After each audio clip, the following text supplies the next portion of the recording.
You ask Tiger to calculate. This deals with linear inequalities with one unknown. The final result is x greater than 8. Let's solve it step by step. Group all constants on the right side of the inequality. Add 4 to both sides.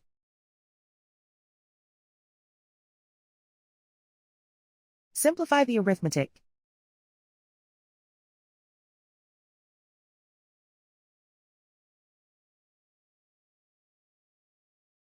Isolate the x. Divide both sides by 8.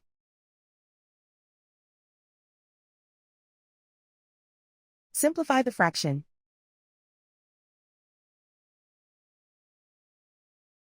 Find the greatest common factor of the numerator and denominator.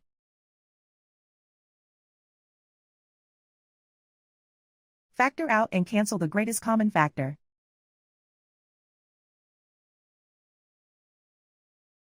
Plot the solution on a coordinate grid. And so the final result is x greater than 8.